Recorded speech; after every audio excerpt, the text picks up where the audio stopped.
Three more problems I'll go through with you in this is section 5.7, covering over inverse trig integrals for inverse trig functions.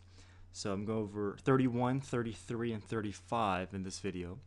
This is a definite integral problem, and we see that we don't see any rules that's going to pop up noticeably that will match with our inverse trig function, any of the three inverse trig function rules that we have, integral rules that we have. But we do see that there is no square root, so this is most likely the arctangent rule. So if this is the arctangent rule, what we can do is we need to get this denominator to be in the form of a binomial squared to represent the u, and then the constant to represent the a value. So let's complete the square in the denominator. X squared minus 2x plus space plus 2 minus space. What goes inside the space is the b value. The b value is the number in front of the x. B over 2 squared, so 2 over 2 squared. 2 over 2 is 1. 1 squared is 1.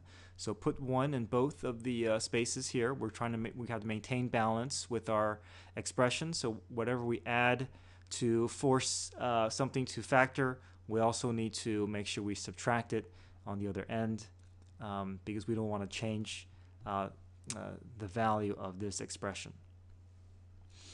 Okay, so this we can factor these three terms out to be x minus 1 quantity squared. The 2 minus 1 reduces to be plus 1. So now we have binomial squared, which can represent the u value, and then we have the a value here as the constant. So we have dx over x minus 1 quantity squared plus 1 squared.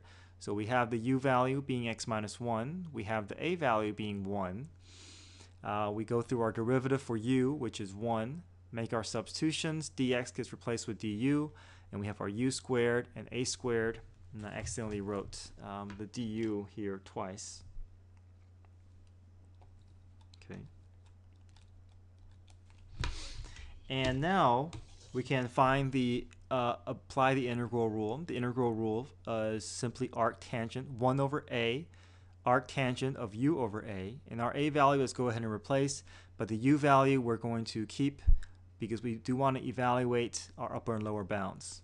But let's convert. The way we convert is we look at our initial upper and lower bounds, which are in terms of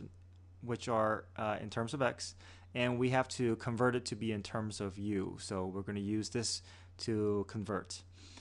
So if x is 0, we plug 0 in for x. 0 minus 1 is negative 1. Our new lower bound is negative 1.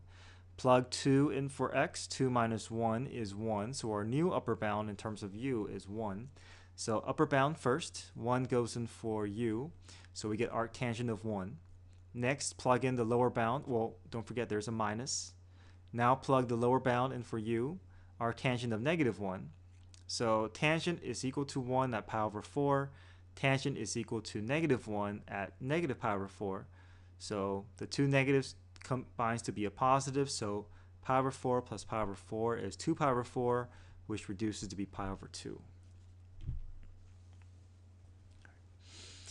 All right, next problem here. We have 2x over x squared plus 6x plus 13.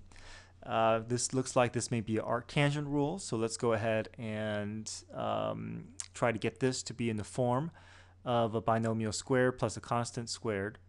So we got to go through completing the square method again. X squared plus 6x plus space plus 13 minus space. What goes in the space is b over 2 squared. Our b value is 6, so 6 over 2 is 3. 3 squared is 9. Plug 9 into the spaces, and we can factor this. This factors out to be x plus 3 quantity squared.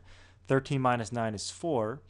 So we have x plus 3 squared plus 4. Now this looks a lot like arctangent rule, but there's a bit of a problem because arctangent rule at this point will not be sufficient because there's an x sitting up in the numerator. So let's see if we can go through u substitution, and from u substitution we can decide how to split up the problem, and once we split it up, then we can decide what we can find the appropriate rule for each portion. Okay, our u value is the entire denominator, x plus 3 quantity squared plus 4. We bring down the 2 if we want to find the derivative, because this will require chain rule. Bring down the 2, parentheses x plus 3, subtract 1 from the exponent, 2 minus 1 is 1, times the derivative of what's inside the parentheses. So the derivative of x is 1 and 3 goes to 0, so it's just times 1. 4 is a constant, so the derivative of 4 is 0. And we can solve for dx to be du over 2x plus 6. So what this tells us is we want a 2x plus 6 in the numerator so that we can cancel out with this once we make our substitution. But if we want a 2x plus 6, then 2x plus 6 is not the same as 2x. So if we want a 2x plus 6 in the numerator, we need to maintain balance and have a minus 6 over the denominator, right? If we combine this, we get our initial problem unchanged, but we're forcing this 2x plus 6 to be the numerator for my first integral because I want u substitution to work. And then this other constant is actually going to be an arctangent rule that will work for this instance because there's no variable up here. And then the denominator has the form of arctangent. Okay, so the first part, we've already went through our derivative process because we assigned the u value. Our dx gets replaced with du over 2x plus 6. We force the numerator to be 2x plus 6, so that's going to cancel out nicely. So we're left with integral of 1 over u du, no coefficients to keep track of. So integral of 1 over u is just natural log of the absolute value of u plus c. And then the u value gets replaced to be in terms of x, which is x plus 3 quantity squared plus 4. This second portion here, I'm going to pull the 6 out in front, and this is in the form of arctangent. I just need to make some adjustment here. This 4 needs to be rewritten as 2 squared. So my a value is what's inside the parentheses as a constant. My a is 2. My u value is what's inside this parentheses. My u value always has a variable inside of it. So u is equal to x plus 3. We find the derivative. X becomes 1. 3 goes to 0. Solve for dx. dx is just du. We make our substitution. dx is replaced with du. We have du over u squared plus a squared. This matches up nicely with our integral rule for arctangent. So it's simply negative 6 times 1/2 arctangent of x plus 3 over 2 plus c. So that's our second portion. Here's our first portion, and we put it all together here. Okay, 35. We have a square root, and so maybe this will turn out to be something that matches the arc sine rule, but either way, we probably want to go through having to complete the square again. So let's complete the square for what's inside the square root. Now, if I want to complete the square, I need my a value to be positive, so I'm going to pull a negative outside the parentheses, and that means I have to change the sign of everything within the parentheses. My b value is 4, so 4 over 2 is 2. 2 squared is 4. I have a plus 4 here.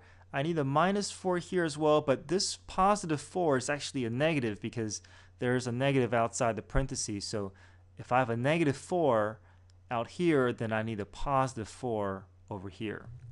Okay, because if I distribute this through, I'm going to get negative x squared minus 4x minus 4 plus 4. The 4's cancel out, and this will reduce to my starting point. Okay, so that just shows that I haven't changed anything. That I just have this in the form so I can factor. This factors out to be x plus 2 quantity squared plus 4. And this is actually going to match the arc sine rule because arc sine requires the constant to be positive. So if I rearrange this, I have the 4 outs in front. So square root of 4 minus a squared minus u squared. We have the square root here as well. So we get this into the form that we can use. Parentheses with the exponent of 2 showing up. A value is 2. Our u value is x plus 2. Du over dx is 1. We make our substitution and get everything in terms of u and du. Dx becomes du, and we have the square root of a squared minus u squared.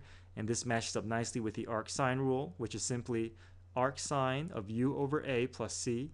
And then our u value is x plus 2, and our a value is 2, and we have our solution there.